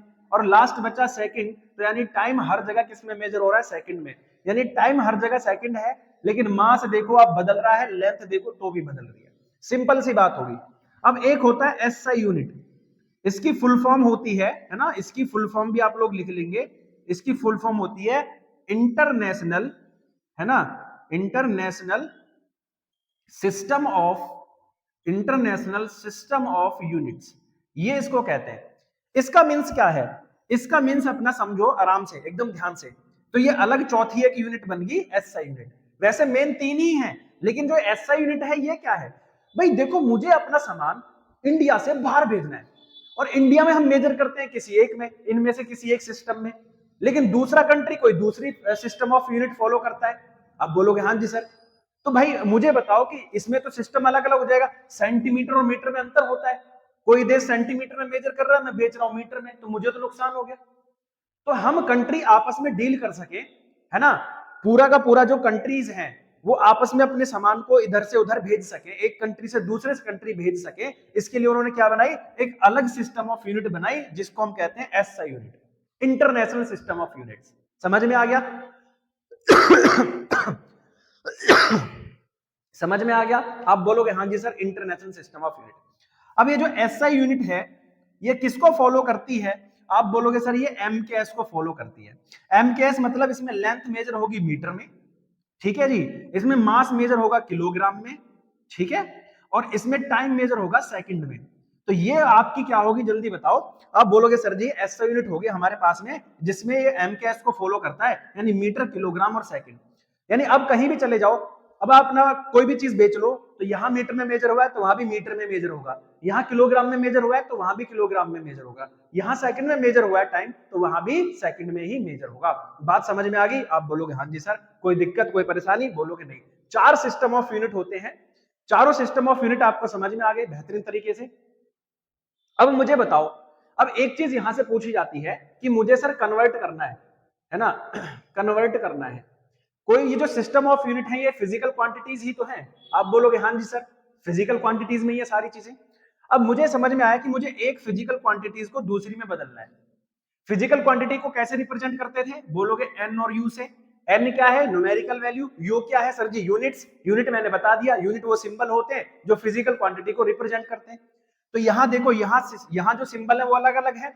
किसी भी फिजिकल क्वांटिटी के जो सिंबल है वो यहाँ अलग है और यहाँ अलग है। आप बोलोगे हाँ जी सर। तो अगर मुझे एक यूनिट को दूसरे यूनिट में चेंज करना है तो फॉर्मूला हो जाएगा N1U1 is equals to N2U2। भाई पहली फिजिकल क्वांटिटी इक्वल्स टू दूसरी फिजिकल क्वांटिटी, है ना, पहली फिजिकल क्वांटिटी इक्वल्स टू दूसरी physical quantity, second physical quantity. तो दिस इज द फॉर्मूला, याद रखना, आगे काम आएगा। N1U1 is equals to N2U2। यहां से ड्राइव होता है कि अगर मुझे एक सिस्टम ऑफ यूनिट को दूसरे सिस्टम ऑफ यूनिट में कन्वर्ट करना है तो द फॉर्मूला लगता है N1U1 इक्वल्स टू N2U2। आगे समझ में आएगा, ठीक है, अभी आपको क्लियर हो जाएगा। लेट्स अब हम चलते हैं डायमेंशन की तरफ। किसकी तरफ चलते हैं? डायमेंशन। और यहां के बाद से एकदम झिंगलाला एकदम बहुत बढ़िया तरीके से आपको समझ में भी आने वाला है। और ये चैप्टर का सारा जो निचोड़ है वो यही है, डायमेंशन। अगर डायमेंशन आप समझ गए, समझो एकदम बेहतरीन तरीके से। अभी तक जितनी चीजें समझाई, आई होप सो आप सबके दिमाग में एकदम फिट हो गई होंगी, एकदम आपको आ रहा होगा कि सर मजा आ रहा है, कोई दिक्कत कोई परेशानी नहीं है, एकदम बेहतरीन तरीके से चल रहा है क्लास, है ना। और जितनी भी मैंने आपको बात बताई है, आप बोलोगे सर एक एक चीज दिमाग में चलेगी, कोई कुछ भी नहीं भूलेगा, है ना, तगड़े तरीके से। अब बात चलती है किसकी? सर डायमेंशन की बात चलती है कि व्हाट इज द डायमेंशन। तो चलो इनको कर लेते हैं, डायमेंशन क्या है। अब हम पहुंच चुके हैं डायमेंशन। और ये मान लो कि अब चैप्टर की शुरुआत हुई है, बहुत बेहतरीन तरीके से हम लोग इसको कंप्लीट करेंगे चैप्टर को, मजा आने वाला है, मैंने पहले ही बोला था आप लोगों को। तो जैसे डायमेंशन क्या होती है सर, हमने पढ़ा था जैसे कि यूनिट्स। तो यूनिट क्या थी sir? Units are the symbol that represent the fundamental quantities. तो जो फंडामेंटल क्वांटिटीज को रिप्रेजेंट कर रहे थे उनको हमने यूनिट्स कहा। अब ऐसे ही जो फंडामेंटल और ड्राइव्ड यूनिट्स को रिप्रेजेंट करेंगे, जो सिंबल, जो वर्ड्स किसको रिप्रेजेंट करते हैं? फंडामेंटल और ड्राइव्ड यूनिट को रिप्रेजेंट करते हैं, उनको हम कहते हैं डायमेंशन। अब जैसे डायमेंशन लिखनी है तो भाई फंडामेंटल क्वांटिटीज है, जैसे मास, तो मास की डायमेंशन होती है m, और ये भी कैपिटल और कैपिटल ब्रैकेट में ही लिखना पड़ता है इनको, ठीक है। नॉर्मल अभी मैं ऐसे ही लिख दे रहा हूं आप लोगों के लिए, लेकिन लिखने सारे कैपिटल में है। फिर होता है लेंथ, सर जी लेंथ का होता है डायमेंशन l, टेम्परेचर का होता है सर जी k, टाइम का होता है t, करंट का होता है a, ल्यूमिनस इंटेंसिटी का होता है cd, c कैपिटल, और अमाउंट ऑफ सब्सटेंस मोल, ये सारा स्मॉल में, ठीक है जी। ये इनकी डायमेंशन है। जनरली हम लोगों को जरूरत पड़ने वाली है मास, लेंथ और टेम्परेचर की जरूरत पड़ने वाली है। ज्यादातर जो हमारे डायमेंशन है जिन्हें हमें पढ़ना है वो किससे रिलेटेड होंगे? मास, लेंथ और टेम्परेचर से रिलेटेड ज्यादातर हमारे पास में डायमेंशन होगी। अब जैसे हमें भाई फंडामेंटल क्वांटिटीज की डायमेंशन तो सिंपल एक ही हो जाएगी, लेकिन ड्राइव्ड क्वांटिटीज की अगर बात करें, किसकी बात करें? ड्राइव्ड क्वांटिटीज की बात करें, तो ड्राइव्ड क्वांटिटीज की हमें क्या करनी होगी? डायमेंशन फाइंड आउट करनी होगी। फाइंड आउट, जैसे एक सिंपल से वर्ड है स्पीड, स्पीड की डायमेंशन कैसे फाइंड करोगे? तो भैया स्पीड का फॉर्मूला मुझे पता है सर, डिस्टेंस अपॉन में क्या होता है? आप बोलोगे सर डिस्टेंस अपॉन में टाइम होता है, सिंपल सी बात है। आप बोलोगे हाँ जी सर। तो बेटा स्पीड का डायमेंशन क्या हो जाएगा? तो आप बोलोगे सर स्पीड का डायमेंशन डिस्टेंस क्या होता है? डिस्टेंस हो, लेंथ हो, कोई भी हो, डिस्टेंस भी क्या एक तरह की लेंथ है, तो इसे हम एल लिखेंगे कैपिटल ब्रैकेट में। फिर टाइम को क्या लिखेंगे सर जी? टी लिखेंगे। ये ऊपर जाएगा तो आप बोलोगे सर यहाँ पावर 1 है, यहाँ पावर 1 है, तो हो जाएगा सर एल और टी की पावर -1। क्या हो जाएगा? एल और टी की पावर -1। अब मैंने कहा ज्यादातर हम लोग यूनिट एम, एल और टी में निकालते हैं, तो यहां बोलोगे यहाँ एम तो है नहीं, एम नहीं है तो एम की पावर 0, एल और टी की पावर -1, ये इसकी एसआई यूनिट होगी। आप इस एम को नहीं भी लिखोगे तब भी ये सही है, कोई दिक्कत नहीं है, ठीक है। बट नहीं है क्योंकि मैंने आपको बताया कि जब हम भी किसी भी ड्राइव्ड क्वांटिटीज को या फंडामेंटल क्वांटिटीज को रिप्रेजेंट करेंगे तो एम, एल और टी के रूप में ज्यादातर होता है, ठीक है। ज्यादातर जो फंक्शन है एम, एल और टी को लेकर होगा, तो इसलिए एम की पावर 0 लगा दो। किसी की भी पावर 0 होती है तो उसका मींस 1 होता है, कुछ भी नहीं है, तो यहाँ 1 है और एल टी -1 एक ही बात है, ठीक है। इससे डरना नहीं कि सर एम की पावर 0 क्यों लगा दिया, ये कहां से आ गया, अरे बाबा रे बाबा, कोई दिक्कत नहीं, कोई परेशानी नहीं, सब कुछ समझा दिया। तो ऐसे ही हम ढेर सारी ड्राइव्ड यूनिट की हम क्या करने वाले हैं? डायमेंशन फाइंड करने वाले हैं। बहुत सारी यूनिट्स ऐसी होंगी जिनको हमें फाइंड करना है। जैसे स्पीड का हमने फाइंड कर लिया, वॉल्यूम का फाइंड करेंगे, काइनेटिक एनर्जी का फाइंड करेंगे, फोर्स का फाइंड करेंगे, है ना, और जी जी पढ़ाइए ग्रेविटेशनल कांस्टेंट का फाइंड करेंगे, है ना। बहुत सारे ऐसे हैं जो इंपॉर्टेंट हैं, उन सब का हम लोग डायमेंशन फाइंड करेंगे, और आपको भी फाइंड करना है, घर जाकर ये प्रैक्टिस करना है। बहुत सारे डायमेंशन आपको अपनी एनसीईआरटी में गिवन होंगी, उनकी सभी के ऐसे ही आपको क्या करना है? डायमेंशन फाइंड करनी है। और ये डायमेंशन फाइंड होनी ही चाहिए, तभी आप आगे की चीजों को सॉल्व कर पाओगे। अगर आप डायमेंशन नहीं फाइंड कर पा रहे हो तो मतलब कहीं ना कहीं आपको दिक्कतें आ जाएंगी। तो इसलिए इनको प्रैक्टिस करना है, ढेर सारे प्रैक्टिस करना है, ठीक है। और कोई अगर ना आती है तो आप मुझे कमेंट कर देना, कमेंट नहीं तो मेरा पाइबॉन्ड क्लासेस के नाम से क्या है, इंस्टाग्राम आईडी है और इसी के नाम से टेलीग्राम चैनल है, तो यहां जाकर आप लोग क्या कर लोगे, फटाफट से उनको फॉलो कर लो और वहां अपनी भेज दो सारी चीजें, जो जो प्रॉब्लम है आई विल आंसर यू, ठीक है, हर एक चीज का, तो टेंशन नहीं लेनी किसी भी बात की। अब चलते हैं डायमेंशन फाइंड करते हैं बहुत सारी चीजों की, ठीक है, चलो डियर फ्रेंड्स, जैसे कि हम लोगों ने निकालना सीखा था भाई किस किस का, अभी हमने स्पीड का निकालना सीखा था, तो वैसे मैंने acceleration, force, kinetic energy, pressure, gravitational constant, surface tension, strain और कोएफिशिएंट ऑफ विस्कोसिटी, इन सब के भी हमें क्या करने हैं, डायमेंशन फाइंड करनी है। तो ओके फ्रेंड्स, फाइंड आउट करते हैं हम लोग। तो एक्सीलरेशन का क्या होगा, तो एक्सीलरेशन होता है सर वेलोसिटी अपॉन में टाइम, है ना, वेलोसिटी अपॉन टाइम, और वेलोसिटी का भी हमने फाइंड करा था lt माइनस वन और टाइम हो गया t, है ना, तो ये भी ऊपर जाएगा, तो सर ये हो जाएगा lt माइनस टू, क्योंकि ये प्लस का था, ऊपर जाकर ये भी किसका बनेगा, माइनस का बनेगा, तो यहां भी m नहीं है, तो इसको हम लिख सकते हैं m0 l और t माइनस टू, तो आराम से एक्सीलरेशन का आ गया। अब फोर्स का निकालोगे तो फोर्स होता है सर मास इनटू एक्सीलरेशन, बहुत सिंपल, बहुत आसान। आप बोलोगे सर मास का तो m होता है, एक्सीलरेशन का क्या होता है lt माइनस टू, तो ये कितना हो गया sir m l t minus two, कितना हो गया m l t minus two, simple सी बात है। आप बोलोगे हाँ जी सर कोई दिक्कत नहीं, कोई परेशानी नहीं। फिर पूछ रहा है काइनेटिक एनर्जी, तो काइनेटिक एनर्जी होती है हाफ एम वी स्क्वायर, भाई हाफ की तो कोई डायमेंशन होगी नहीं, ये तो न्यूमेरिकल वैल्यू है, तो मास की होगी सर, मास की क्या होती है m, और v फॉर वेलोसिटी, तो वेलोसिटी का होता है एल टी माइनस वन, और इसका भी क्या है, स्क्वायर है, तो आप बोलोगे m, भाई इसका स्क्वायर खोलोगे तो l पर भी टू और माइनस यहाँ भी टू, ठीक है, यहाँ प्लस नहीं बनेगा, माइनस पावर होती है तो माइनस में ही रहती है, तो ये बन गया m l स्क्वायर और t माइनस टू। तो इसी तरह से आप लोगों ने काइनेटिक एनर्जी का भी फाइंड कर लिया। उसके बाद प्रेशर का फाइंड करेंगे, तो pressure P is equals to होता है F upon area, force upon area, तो फोर्स की डायमेंशन क्या फाइंड करी थी, आप बोलोगे M L T minus two upon में एरिया क्या होता है, आप बोलोगे सर लेंथ का स्क्वायर यानी L स्क्वायर, क्योंकि जो एरिया होता है वो लेंथ इंटू ब्रेथ होता है ना, निकाल लो भाई एरिया क्या होता है, आप बोलोगे लेंथ इंटू ब्रेथ, तो सर लेंथ की डायमेंशन L होगी, ब्रेथ की भी डायमेंशन L हो गई, सीधी सीधी बात होगी, L का स्क्वायर। यहाँ L क्या सर जी, प्लस का, यहाँ भी प्लस का, ये जनाब ऊपर जाएगा तो माइनस का, तो m L की पावर 1 माइनस टू और t की पावर माइनस टू, तो आप बोलोगे सर ये हो गया m L माइनस वन और t माइनस टू, है ना, कोई दिक्कत कोई परेशानी, आप बोलोगे नहीं सर कोई परेशानी नहीं है भाई साहब, ठीक है। और उसके बाद में ये तीनों चारों मैंने देखो, एरिया हो गया, फोर्स यहाँ पर टिक कर लो, एरिया हो गया, फोर्स हो गया, काइनेटिक एनर्जी हो गया और प्रेशर, प्रेशर तक की वैल्यू हमने फाइंड कर ली, आगे के चार और रह गए हैं, इनको रफ करने के बाद इसे भी सॉल्व करते हैं, ठीक है, ये बहुत इंपॉर्टेंट है, ग्रेविटेशनल कांस्टेंट, यहाँ के बाद से तो चारों इंपॉर्टेंट है, ठीक है, आप भी ऐसे ही जाकर उन्हें सॉल्व करना, घर पे अपना प्रैक्टिस करना डेली, आप बोलोगे हाँ जी सर, चलो फिर इन्हें रफ करते हैं, लेट्स स्टार्ट द गेम, है ना, मजा आ रहा है कि नहीं, आप बोलोगे हाँ सर। भाई हर एक चीज में इंजॉयमेंट लेकर काम करना है।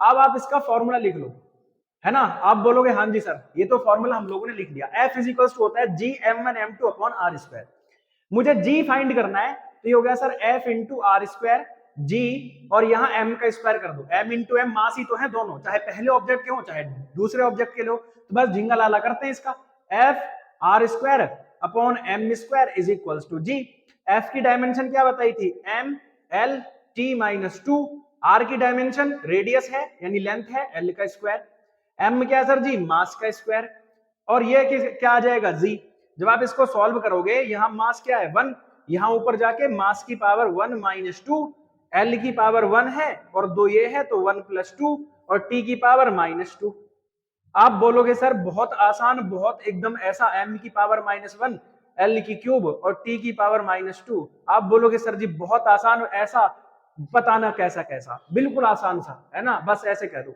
सरफेस टेंशन, सरफेस टेंशन होता है T is equals to F upon L, यानी फोर्स अपॉन लेंथ, फोर्स के SI unit mlt minus two, L की सर जी L हो जाएगी, L से L कैंसिल हो गई, तो सर T की एसआई यूनिट आ गई mt माइनस टू, है ना, ऐसे काट के दिखाना नहीं है, बस मैंने आपके आसान तरीके के लिए ऐसा कर दिया।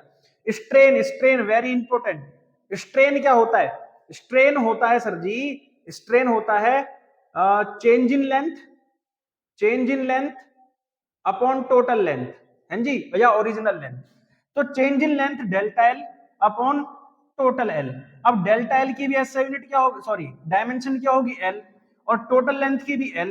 तो भाई एल से एल कैंसिल हो गया, तो ये क्या होगी डायमेंशन लेस, क्या होगी डायमेंशन लेस। तो ऐसी यूनिट भी होती है जिनकी डायमेंशन ही नहीं होती, जैसे स्ट्रेन, ये डायमेंशन लेस क्वांटिटीज होती है, डायमेंशन लेस क्वांटिटीज होती है। ठीक है, बात समझ में आ गई। तो ये इसलिए इंपॉर्टेंट है क्योंकि डायमेंशन लेस क्वांटिटी होती है, यानी ऐसी क्वांटिटीज जिनकी कोई डायमेंशन नहीं होती, तो इसकी कोई डायमेंशन नहीं है। बात समझ में आ गई, आप बोलोगे हाँ जी sir. Last coefficient of viscosity चलते हैं, किस पर चलते हैं, कोफिशिएंट ऑफ विस्कोसिटी।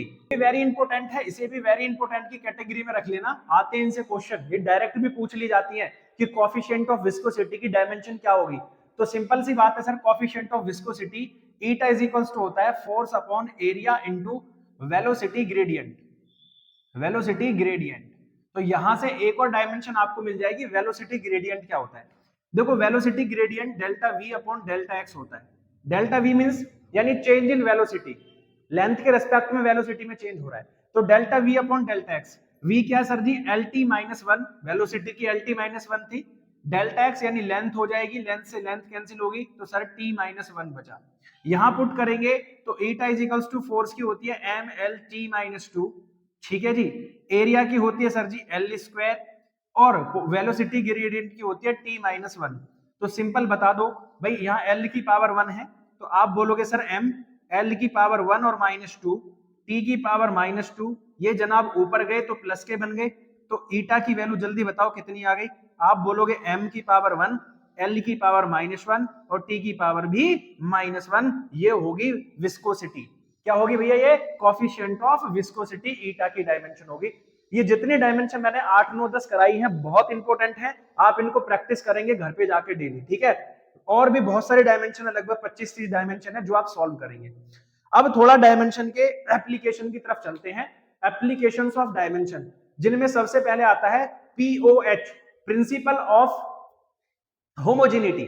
ठीक है जी, प्रिंसिपल ऑफ होमोजेनिटी, बहुत सिंपल बहुत आसान, इसको सॉल्व करते हैं कि प्रिंसिपल ऑफ होमोजेनिटी क्या होता है। ठीक है, सिंपल लैंग्वेज में एकदम बिल्कुल तगड़ी ऐसी भाषा जो सीधा आपको हिट करे, हाँ सर मजा आ रहा है पढ़ने में, कोई दिक्कत कोई परेशानी नहीं हो रही भाई, है ना। ऐसे जो भी आप बता रहे हो वो सीधी सीधी हमारे दिमाग में जा रही है, ऐसे होना चाहिए, है ना, एकदम बिल्कुल तगड़े लॉजिक तरीके से। प्रिंसिपल ऑफ होमोजेनिटी का मींस अभी आपको समझ में आ जाएगा कि क्या होता है, प्रिंसिपल ऑफ होमोजेनिटी क्या एक्सप्लेन करती है, फिर उसके ऊपर किस तरह के क्वेश्चंस आते हैं ये भी सॉल्व करेंगे। ठीक है मेरे प्यारे बच्चों, बहुत इंपॉर्टेंट, और बहुत सारे बच्चे भाई इसमें कंफ्यूज हो जाते हैं, पर आपको मैं पढ़ा रहा हूं तो आपके कंफ्यूजन का सवाल ही नहीं बनता, एक एक चीज आपकी एकदम डाउट क्लियर करके जाऊंगा। आप बोलोगे सर मजा आ गया, कोई दिक्कत कोई परेशानी नहीं है। प्रिंसिपल ऑफ होमोजेनिटी क्या कहती है, इट स्टेट दैट कि अगर हमारे पास में दो कोई भी हम लोग फिजिकल क्वांटिटीज को ऐड कर रहे हैं, ठीक है, दो फिजिकल क्वांटिटी को हम ऐड कर रहे हैं या सब्ट्रैक्ट कर रहे हैं या उनके साथ कोई भी तोड़फोड़ कर रहे हैं हम लोग, तो वो तभी पॉसिबल है जब उनकी डायमेंशन सेम हो। इसका मींस क्या है सर, कुछ समझ में नहीं आया। देखो मैंने कहा कि मान लो आप लोग ऐसे लिख रहे हो कि सर 2x प्लस 3x, इनको तभी तो जोड़कर 5x लिख सकते हो। बोलोगे हाँ जी सर, तो यहाँ क्या कॉमन है, आप बोलोगे सर जी x कॉमन था, मतलब x, ये वाली भी फिजिकल क्वांटिटी किसमें थी, x में थी, ये वाली भी फिजिकल क्वांटिटी किसमें थी, x में थी, इसलिए हमने जोड़कर क्या लिख दिया, 5x लिख दिया। लेकिन अगर इसी के पास ये होता 2x प्लस 3y, तो क्या इन्हें जोड़कर 5xy लिख पाते, आप बोलोगे सर पॉसिबल ही नहीं है, ये x में ये y में जुड़ेगा ही नहीं। तो यही मैं चीज कह रहा हूं कि अगर कोई इक्वेशन आपको डायमेंशन के रूप में दे रखी है, या कोई भी इक्वेशन आपको दे रखी है जिसमें दो फिजिकल क्वांटिटीज की वो बात कर रहा है, तो वो तभी ऐड या सब्ट्रैक्ट होंगी जब उनकी डायमेंशन क्या होगी, सेम होगी। जैसे आपसे मैं ये पूछूं कि मान लो आप ये कह लो कि सर जी 30 केजी, केजी किसकी यूनिट है सर जी, मास, -2 मीटर, 30 केजी में से 2 मीटर, क्या ये पॉसिबल है, आप बोलोगे सर ये कैसे घट जाएगा, केजी में से मीटर कैसे घट जाएगा, पॉसिबल ही नहीं है, ये अलग यूनिट है, ये अलग यूनिट है। तो मैं भी तो वही कह रहा हूं कि प्रिंसिपल ऑफ होमोजेनिटी यही स्टेट करती है कि अगर हम दो क्वांटिटी को ऐड कर रहे हैं या सब्ट्रैक्ट कर रहे हैं तो तभी पॉसिबल है जब क्या हो, दोनों की फिजिकल क्वांटिटी सेम हो, यानी दोनों की डायमेंशन वैल्यू क्या हो, सेम हो। समझ में आ गई, डायमेंशन वैल्यू सेम होगी तभी जाकर हम लोग उनको ऐड या सब्ट्रैक्ट कर पाएंगे। अब इसी के बेस पर ढेर सारे क्या आते हैं, इसी के बेस पर ढेर सारे न्यूमेरिकल्स आते हैं ढेर सारी न्यूमेरिकल्स प्रॉब्लम आती है, ठीक है, ढेर सारी न्यूमेरिकल प्रॉब्लम्स आती हैं जिन्हें हमें सॉल्व करना है, और आपको मजा भी आएगा, आप कहोगे सर बिल्कुल तोड़ देंगे फोड़ देंगे, कोई समस्या नहीं है ना। अब मैं इसको बताता हूं कैसे कैसे न्यूमेरिकल प्रॉब्लम यहां से पूछे जाते हैं।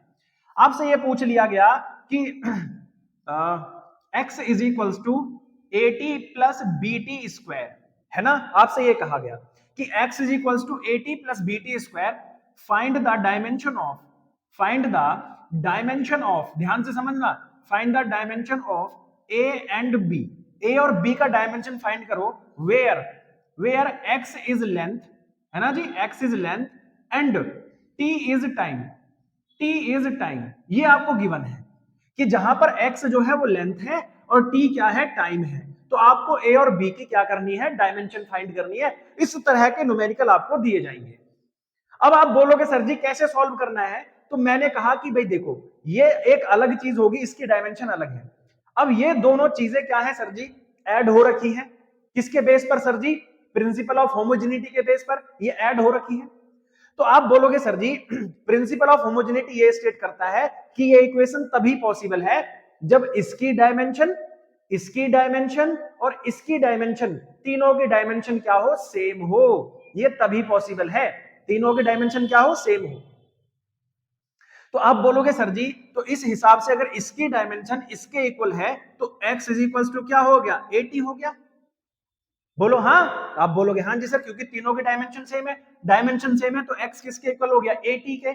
आप बोलोगे सर x की जो है, x तो लेंथ थी, तो लेंथ की जो है डायमेंशन l है, a की हमें फाइंड करनी है और t की डायमेंशन क्या है, t है ना। आप इसको इधर लेकर आओगे तो आप बोलोगे सर l और अपॉन में क्या आ गया, t, जब हम इसको सॉल्व करेंगे तो ये हो जाएगा lt माइनस 1, जिसको हम लिख सकते हैं m0 L1 और t की पावर माइनस 1। फिर सिमिलरली हमें पता है कि सर जी ये डायमेंशन इसके भी इक्वल है, तो यानी x किसके इक्वल है, bt स्क्वायर, डायमेंशनली तभी पॉसिबल है ये इक्वेशन जब तीनों की डायमेंशन सेम होगी। आप बोलोगे हाँ जी सर, तो हमने रख दिया, तो x की वैल्यू क्या थी, l थी, है ना, फिर आप b और यहां आ गया t का स्क्वायर, इसको इधर लेकर आए, आप बोले lt माइनस 2 हो गया सर जी b, तो b की भी डायमेंशन निकल के आ गई। तो इस तरह के न्यूमेरिकल प्रॉब्लम आपको दी जाएगी और आप क्योंकि मुझसे पढ़ रहे हो तो आप कोई भूलोगे नहीं, कुछ भी आपको समझ में नहीं आएगा तो आप मुझे कमेंट कर दोगे। कमेंट भी करने की जरूरत नहीं है भाई, मेरा ऑफिशियल 5 क्लासेस के नाम से टेलीग्राम भी है और क्या है आपका इंस्टाग्राम आईडी भी है, तो वहां जाकर आप मेरे को मैसेज वगैरह कर दोगे। वैसे तो मैं आपके कोई डाउट छोड़ूंगा नहीं। अब मान लो ऐसे आपको क्वेश्चन दिया गया कि v is equals to under root A X upon में t, है ना। अब आपसे पूछ रहा है कि a की डायमेंशन फाइंड कर दो, किसकी डायमेंशन फाइंड कर दो, a की डायमेंशन, जहां पर v क्या है, वेलोसिटी है ना, वेलोसिटी है, x क्या है, आप बोलोगे सर जी डिस्टेंस है या कोई लेंथ है, t क्या है सर जी टाइम है, ऐसे आपको दे दिया। तो आप क्या है, रूट में वैल्यू दी गई है ये, अब इसकी डायमेंशन कैसे निकालोगे, तो आप बोलोगे सर मैं स्क्वायर कर दूंगा दोनों तरफ का, तो इधर हो जाएगा ए एक्स अपॉन में टी। जब मैं करूंगा इसको सॉल्व तो V square into T upon में X is equals to A, है ना, ए की वैल्यू कर ली तो ये मल्टीप्लाई में, ये इधर डिवाइड में। आप बोलोगे सर v की जो वैल्यू होती है एल टी माइनस 2 का स्क्वायर हो जाएगा क्योंकि स्क्वायर लगा है, t4 यहाँ टाइम हो जाएगा, अपॉन में x क्या होता है, l हो जाएगा। आप बोलोगे सर यहां जो हो गया l का स्क्वायर t की पावर माइनस 4 और यहाँ t है और यहाँ क्या है सर जी l है, ये आप a की वैल्यू फाइंड कर लोगे। अब तो कर लोगे, ये आपके लिए होमवर्क है, इसका आंसर मुझे बताना। और 2-4 क्वेश्चन इससे कर लेते हैं जो इंपॉर्टेंट है, जिस तरह के क्वेश्चन इसमें से पूछे गए हैं, जैसे वंडर वॉल गैस इक्वेशन आती है तो वहां से भी पूछा जाता है, ठीक है। चलो आगे चलते हैं, 2-4 क्वेश्चन करते हैं। डियर गाइस, जैसा कि अब हम लोग अपने नेक्स्ट क्वेश्चन की तरफ आ चुके हैं जिनमें इक्वेशन दी है, और इक्वेशन में क्या गिवन है कि a is equals to A T plus B upon C plus T square. भाई t4 यहाँ टाइम है और a4 एक्सीलरेशन गिवन है, तो हमसे ये a, b और c की डायमेंशन पूछ रहा है। तो आप बोलोगे सर जी ये डायमेंशनली तब इक्वल थे जब इसकी डायमेंशन, इसकी डायमेंशन और इस पूरे की डायमेंशन क्या हो, सेम हो जाए, डायमेंशनली तो तभी इक्वल है। आप बोलोगे हाँ जी सर, कि मतलब इसकी, इसकी और इसकी तीनों की डायमेंशन क्या हो जाएंगी, सेम हो जाएंगे। एक बार जल्दी से बता दो, हाँ जी। तो आप बोलोगे सर जी जो इनकी डायमेंशन हो जाएगी वही, मतलब जब इन तीनों की डायमेंशन सेम होगी तभी ये ऐड हो पाएंगे। तो आप बोलोगे सर इस हिसाब से ए की dimension equals to A T की डायमेंशन। ए क्या है, acceleration L T minus two. A four क्या है, एरिया है एल का स्क्वायर। ठीक है, सॉरी ए को तो फाइंड करना है, सॉरी सॉरी ए को फाइंड करना है, टी क्या है, टाइम है। ये इधर उठ के आ जाएगा, आप बोलोगे एल, आप बोलोगे sir ji L T minus two upon में टी इज इक्वल्स टू ए। जब आप इसको सॉल्व करने जाओगे तो ये बैठेगा sir A L T minus three. कितना बैठेगा, ये टी ऊपर जाएगा तो एल टी माइनस थ्री बैठेगा। फिर सर इसकी बी की विमा कैसे निकालेंगे, बी की फाइंड करने के लिए सबसे पहले सी को फाइंड करना होगा। देखो सी प्लस टी का स्क्वायर है, ये दोनों कब जुड़े होंगे, जब इसकी डायमेंशन और इसकी डायमेंशन सेम होगी। तो C is equals to T square, तो सी की डायमेंशन होगी सर जी टी का स्क्वायर। ठीक है, ये दोनों भी तो आपस में एडेड हैं, तो ये कब ऐड हुए होंगे सर, जब ये डायमेंशनली इक्वल होंगे। तो डायमेंशन इक्वल होंगे तो C plus T is equals to C किसका डायमेंशन है, टी के स्क्वायर का। अब आप बोलोगे सर v की डायमेंशन, तो a is equals to B upon C का डायमेंशन। दोनों का डायमेंशन सेम है तो a की डायमेंशन लिया जाएगा, किसी एक का ही डायमेंशन लिया जाएगा। अब इस a का डायमेंशन क्या है, आप बोलोगे sir L T minus two. B का निकालना है और सी का डायमेंशन क्या है, आप बोलोगे सर जी टी का स्क्वायर है ना, टी का स्क्वायर है। ये इधर जाके मल्टीप्लाई कर देगा, इधर जाके मल्टीप्लाई करेगा तो आप बोलोगे sir L T minus two into T का square is equals to B. ये कैंसिल हो जाएगा तो बी की डायमेंशन आ जाएगी, जल्दी बता दो, आप बोलोगे सर जी एल। कितनी आ गई, एल। सिंपल सी बात है, कोई दिक्कत कोई परेशानी नहीं। अब दूसरी इक्वेशन हमें गिवन है, आ जाओ भैया, ये जो वंडरवाल गैस इक्वेशन है P plus A upon V square और V minus B equals to R T. ये जो आर टी होता है ये कांस्टेंट होता है, और अगर कोई वैल्यू कांस्टेंट है तो उसकी डायमेंशन नहीं होती, अगर कोई वैल्यू कांस्टेंट होती है तो उसकी डायमेंशन नहीं होती। तो सिंपल इक्वेशन बची P plus A upon V square और V minus B equals to, ये कांस्टेंट हो गया। अब बोलोगे सर ये दोनों ऐड हैं आपस में, तो ये ऐड कब होंगे, जब बोलोगे sir a plus P plus A upon V square, जब आप बोलोगे सर जब p की डायमेंशन a और v स्क्वायर की डायमेंशन के सेम होगी, है ना। तो प्रेशर की डायमेंशन क्या होती है, यहाँ p into V square is equals to a। तो भाई v क्या यहाँ पर वॉल्यूम है, कभी यहाँ v फॉर वेलोसिटी समझने लग जाओ आप लोग, ठीक है जी। आप बोलोगे सर तो यहां प्रेशर की डायमेंशन अभी हमने निकाली थी ml माइनस वन और t माइनस टू शायद से, ठीक है जी, ml माइनस वन और t माइनस टू, और यहाँ v4l का क्यूब और इसका स्क्वायर। तो आप बोलोगे sir m l minus one t minus दो और ये l की पावर 6 हो गया। तो आप बोलोगे सर m l की पावर 5, क्योंकि 6 में से एक गया 5, और t की पावर माइनस दो, ये होगी a की विमा। यानी A4 क्या है, ऐसे जो भी यहां पर हो ये A, इसकी डायमेंशन हमारी निकल कर आ गई। अब इसी हिसाब से V माइनस बी का डायमेंशन क्या होगा, तो आप बोलोगे सर V की जो डायमेंशन है वो वही होगी जो B की डायमेंशन है। तो V की डायमेंशन क्या है, L क्यूब है ना। आप बोलोगे सर ये B है, तो B की डायमेंशन वही है जो V की डायमेंशन है, क्योंकि ये तभी ऐड हुए जब डायमेंशनली इनके आपस में सेम है। अगर डायमेंशन सेम नहीं होती तो ये आपस में ऐड नहीं होते। इतनी बात क्लियर होगी। तो आप इस तरह से भाई साहब डायमेंशन फाइंड कर सकते हो, किसकी हेल्प से, प्रिंसिपल ऑफ होमोजेनिटी की हेल्प से। बहुत सिंपल, बहुत आसान, कोई दिक्कत कोई परेशानी नहीं होगी किसी बच्चे को, आराम से सॉल्व करना, ढेर सारे क्वेश्चंस हैं आपकी बुक में। नेक्स्ट हम चलते हैं सर जी, नेक्स्ट हम जो अगला टॉपिक है वो है हमारा बहुत इंपॉर्टेंट, बहुत खास।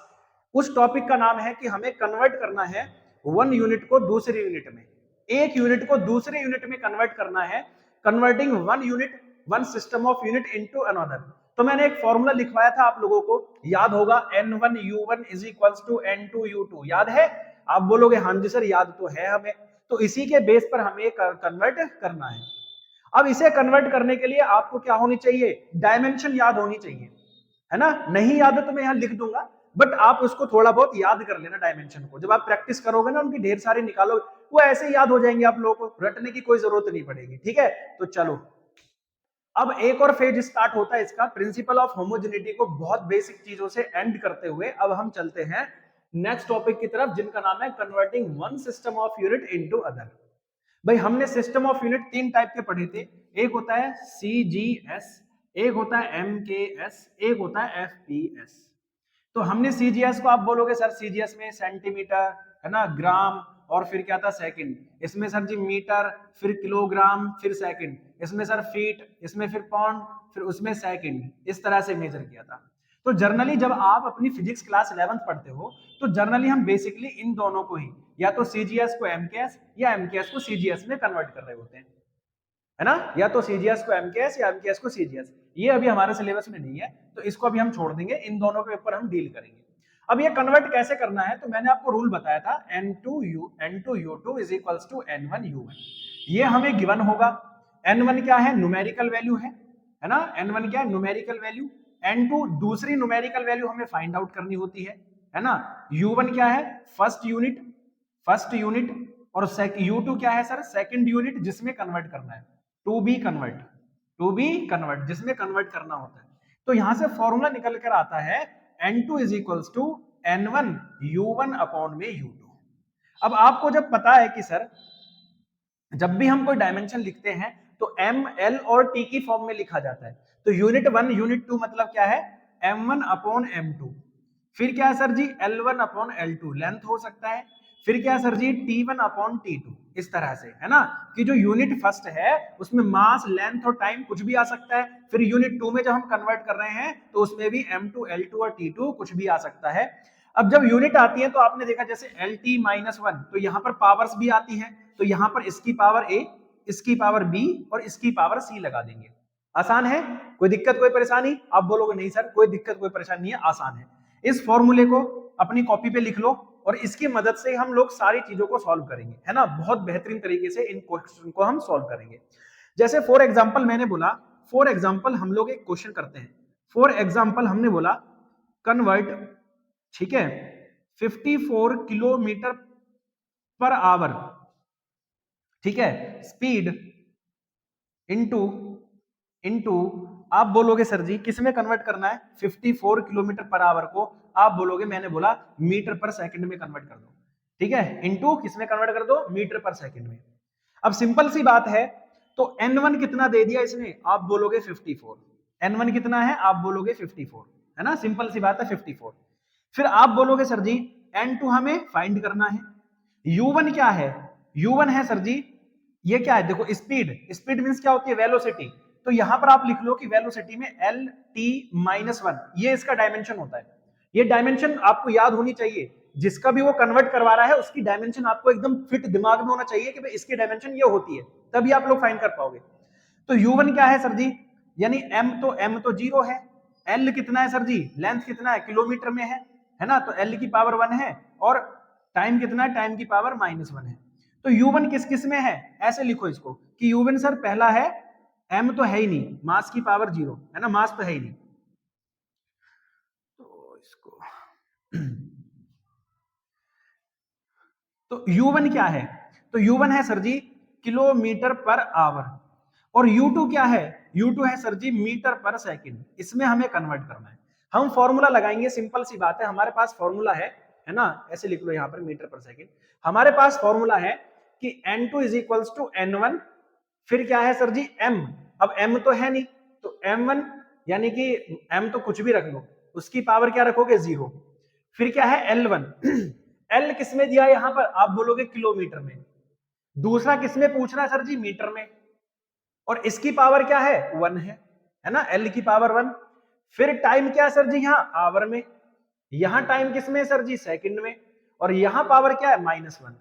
ठीक है, एक बार देख लो जल्दी आराम से, क्या यहां तक क्लियर हुआ, यहां जो पावर है ये कितनी है, सेकंड है। आप बोलोगे sir ji N2 is equals to 54 metre, ये तो 0 हो गया, इसको कोई लेना देना है नहीं भाई, M से M कैंसिल हो गया, इसकी पावर 0 थी। किलोमीटर में कितने मीटर, आप बोलोगे 1000 मीटर अपॉन मीटर, यहां सर 1 घंटे में 3600 सेकेंड्स अपॉन नीचे भी सेकेंड्स आ गया, इसकी पावर -1, मीटर से मीटर, सेकंड से second, N2 is equals to हो गया 54 इंटू 1000। अब ये जो पावर है ये सर माइनस में है, तो माइनस में जब पावर है तो इसको उल्टा कर देंगे, प्लस हो जाएगा 3600 ऐसे। आप बोलोगे दो जीरोस से दो जीरोस कैंसिल हो गया, आप बोलोगे 18 3 जा 54 18 2 जा 36, 2 से इसको कट कर लोगे 5 टाइम, तो N2 आ गया सर जी 15 मीटर पर सेकंड। समझ में आया? कन्वर्ट इतना करके दिया है तो N2 आ गया 15 मीटर पर सेकंड। सिंपल सी बात है, बहुत आसान से है। आप लोग इस फॉर्मूले की बेस पर कुछ भी फाइंड कर सकते हो। अब एक क्वेश्चन पूछा जाता है, कन्वर्ट 1 न्यूटन इनटू टाइम, है ना? क्वेश्चन पूछा जाता है कन्वर्ट 1 न्यूटन इनटू टाइम। जो इंपॉर्टेंट है वो करा रहा हूं। अब देखो दूसरे पर चलते हैं कि कन्वर्ट 1 न्यूटन इनटू टाइम कैसे कन्वर्ट करोगे। ठीक है, चलो। क्या है कि कन्वर्ट 1 न्यूटन इनटू टाइम, तो दो बात समझने की है कि न्यूटन जो है वो किसका फॉर्मूला होता है। आप बोलोगे सर फोर्स, फोर्स को कहते हैं न्यूटन, है ना? सिंपल सी बात। अब फोर्स की जो एसआई यूनिट होती है ML-T-2 होती है, ये लिख लो। ठीक है, ये आपने लिख दीजिए, इसकी ये डायमेंशन है। अब फोर्स को हमें, जो न्यूटन है वो एम के एस में होता है, और उसे डाइन किस में कहते हैं? डाइन कहते हैं सर जी सीजीएस में, है ना? तो हमें सिंपल सिंपल एम के एस को किस में कन्वर्ट करना है? सीजीएस में कन्वर्ट करना है। एम के एस को सीजीएस में करना है, किसके बेस पर? फोर्स के बेस पर। तो आप बोलोगे सर N1 कितना दिया है? 1, 1 न्यूटन। 5 न्यूटन भी दे सकता था, 6 न्यूटन दे सकता था, 4 दे सकता था, 2 दे सकता था, उसकी अपनी मर्जी, लेकिन हमने 1 लिया है तो 1। N2 हमें फाइंड करना है। ठीक है जी, N2 हमें फाइंड करना है। यूनिट 1 क्या है सर जी? आप बोलोगे सर जी मास है। मास किसमें सर जी? न्यूटन। मास किसमें होता है सर जी? केजी में, है ना? फिर उसके बाद सर जी लेंथ किसमें है? मीटर में। और टाइम किसमें है? सेकंड में। और U2 क्या है? तो हमें सीजीएस में फाइंड करना है, तो मास मेजर होगा ग्राम में, ये होगा सर जी जो आपकी लेंथ वो होगी सेंटीमीटर में, और ये होगी आपकी सेकंड में। आप यहां पुट करोगे N2 is equals to N1, M1 upon M2, इसकी पावर कितना है? यहाँ M की पावर 1 है। फिर sir L1 upon L2, L की भी पावर क्या है? 1 है। फिर T1 अपॉन T2, इसकी पावर कितना है? -2 है। सिंपल सी बात। आप बोलोगे N2 इज इक्वल्स टू 1, मास कितना है सर जी? केजी में पहला, M2 कितना है? ग्राम में, L1 कितना है सर जी? मीटर, L2 कितना है? सेंटीमीटर, T1 कितना है? सेकंड, T2 भी कितना है? सेकंड, और इसकी power -2। N2 is equals to हो गया सर, 1 केजी में कितने ग्राम होते हैं? आप बोलोगे 1000 ग्राम होते हैं। कितने ग्राम होते हैं? 1000। 1 मीटर में कितने? आप बोलोगे 100 सेंटीमीटर होते हैं। और ये तो हो जाए, होगा ही नहीं कुछ, क्योंकि कैंसिल हो गया है ना, झिंगा लाला झूझू हो गया इसका। अब ये काम खत्म, तो N2 इज इक्वल्स टू 1 चल ही रहा था यहाँ पे, 1 इंटू, यहाँ बोलोगे सर 10 की पावर 3, और यहाँ 10 की पावर 2, तो 10 की पावर 5 डाइन होता है। तो यानी 1 न्यूटन में कितने डाइन होते हैं? 10 की पावर 5 डाइन होते हैं। कितने डाइन होते हैं? 10 की पावर 5 डाइन।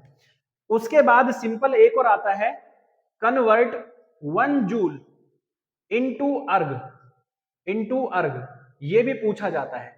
अब जूल किसका यूनिट होता है सर जी? वर्क का। वर्क को हम मेजर करते हैं जूल में, तो वर्क किस, जूल किस में होता है? MKS में, और अर्ग किस में होता है? CGS में। तो MKS को CGS में कन्वर्ट करना है, लेकिन किसके बेस पर? वर्क के बेस पर। तो वर्क की डायमेंशन होती है सर जी ML2T-2। तो N1 हो गया 1, N2 हमें फाइंड करना है, U1 हो गया सर जी, यानी मास किस में होगा? केजी में, ये किस में होगा सर जी? मीटर में, और टाइम होगा सेकंड में। फिर U2 सर जी किस में होगा? ग्राम, सेंटीमीटर और सेकंड में। फाइंड आउट कर लो। N2 is equals to N1 1 है, U1 कितना है सर जी? केजी अपॉन में ग्राम, M की पावर कितना सर जी? यहाँ 1 है। L1 कितना है सर जी? मीटर, और ये सेंटीमीटर, और यहाँ पावर कितना है? 2 है। टाइम कितना है सर जी? सेकंड, नीचे भी सेकंड, और ये -2 है। तो ये तो इससे लेना देना ही नहीं है, दोनों कैंसिल हो जाएंगे। आप बोलोगे हाँ जी सर कोई दिक्कत नहीं, कोई परेशानी नहीं। 1 केजी में कितने ग्राम? आप बोलोगे 1000 ग्राम होते हैं।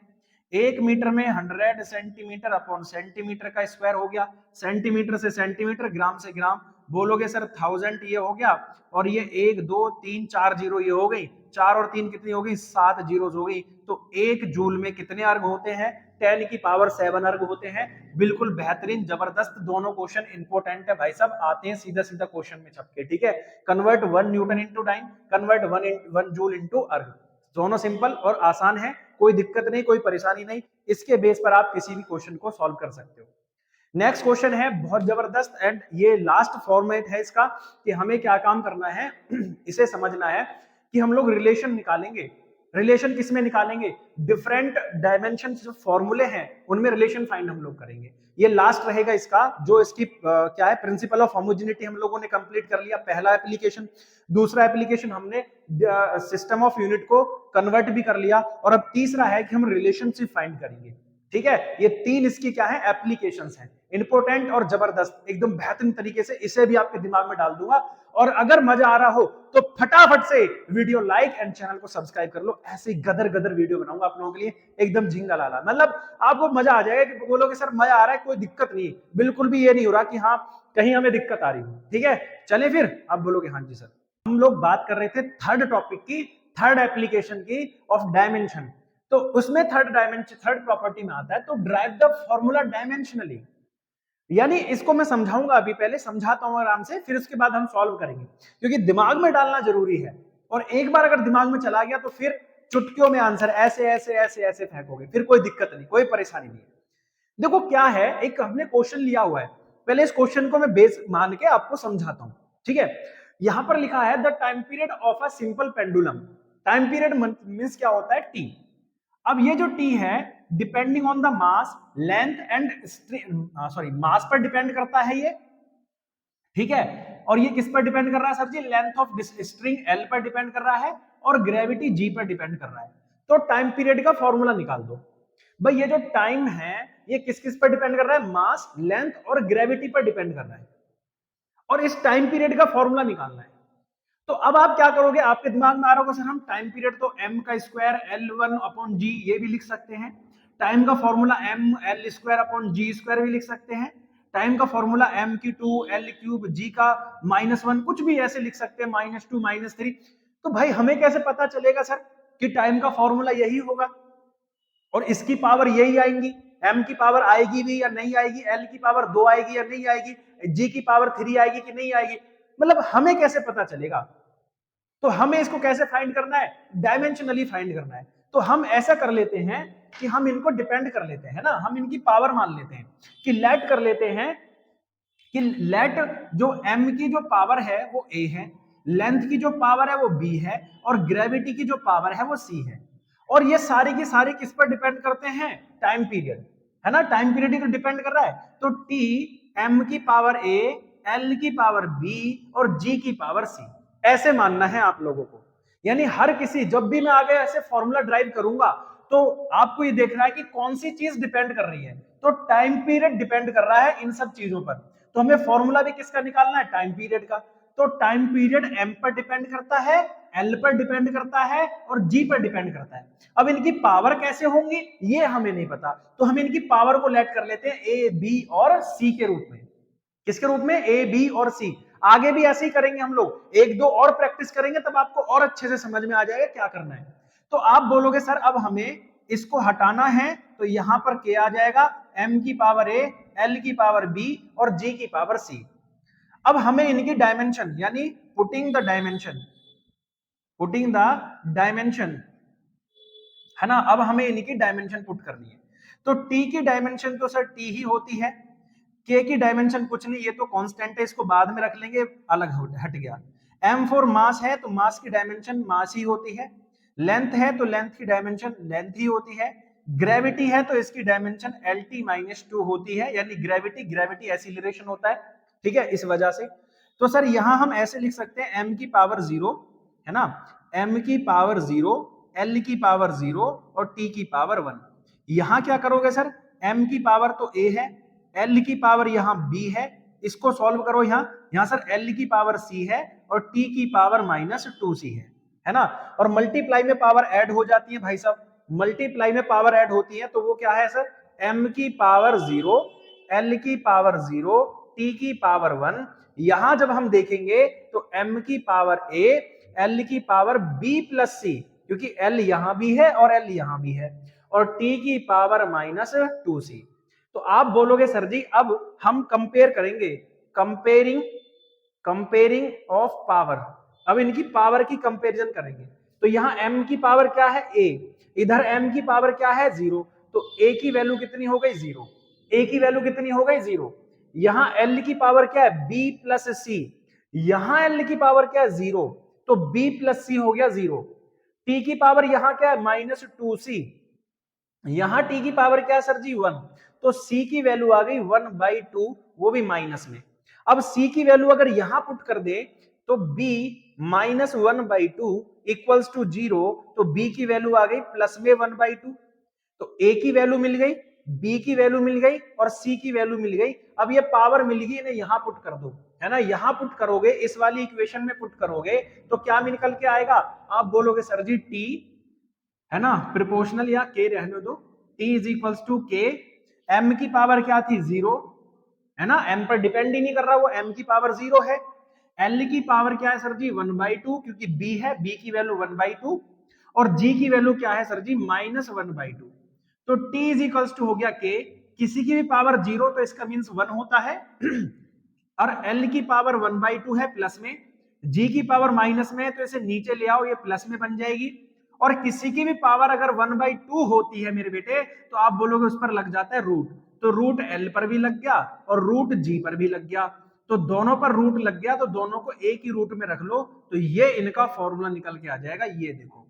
तो अभी हमें नहीं पता था कि m का t का फॉर्मूला क्या निकल कर आएगा, किसके रूप में किसकी क्या पावर आएगी, लेकिन डायमेंशनली हमने करेक्ट फॉर्मूला निकाल दिया कि भाई m की पावर क्या रहेगी, l की पावर क्या रहेगी और g की पावर क्या रहेगी।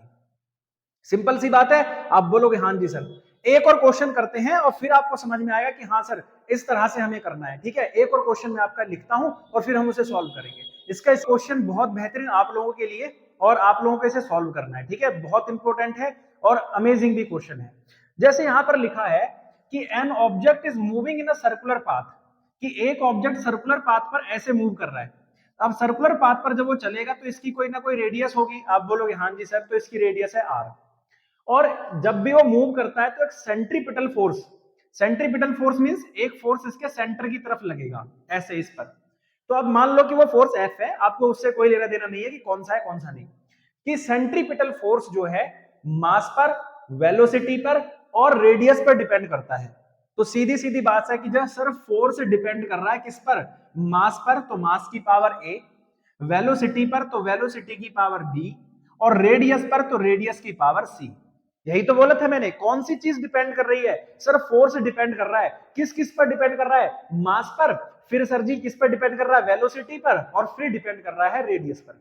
अब क्या काम करना है, अब कुछ नहीं करना, तो F इज इक्वल्स टू क्या करोगे, K m की पावर a, v की पावर b और r की पावर c।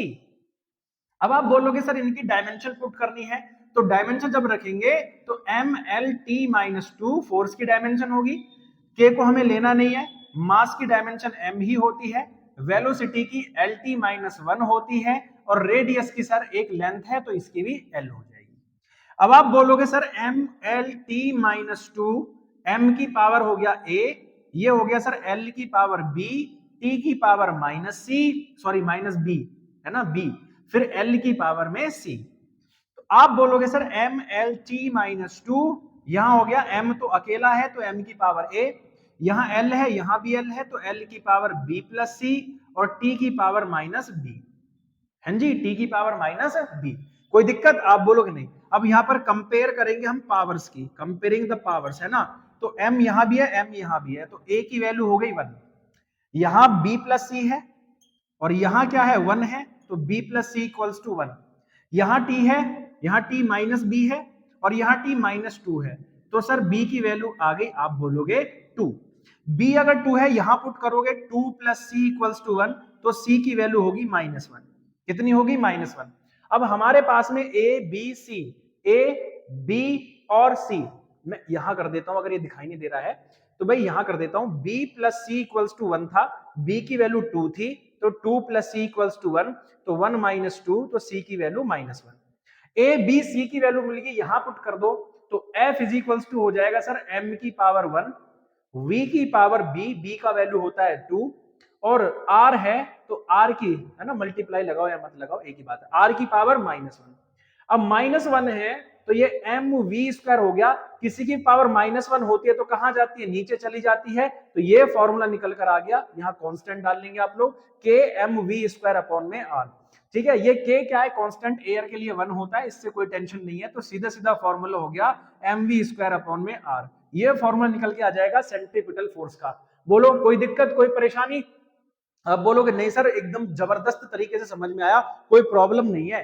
तो ऐसे ही क्वेश्चन आपको अपनी बुक में प्रैक्टिस करने हैं ढेर सारे, ठीक है, ढेर सारे क्वेश्चंस आपको क्या करने हैं, आप बोलोगे सर जी हमें प्रैक्टिस करने हैं, ठीक है। चलो फिर तो आज की जो वीडियो है वो बस यहीं तक एंड होगी, और इसमें एक टॉपिक रह गया सिग्निफिकेंट फिगर। सिग्निफिकेंट फिगर्स को लेकर अलग से मैं वीडियो बनाऊंगा आप लोगों के लिए, ठीक है, सिग्निफिकेंट फिगर्स को लेकर अलग से, जिसमें हम डिटेल से बात करेंगे। इसमें हमने डायमेंशन एंड किसके बारे में बात की है, यूनिट के बारे में।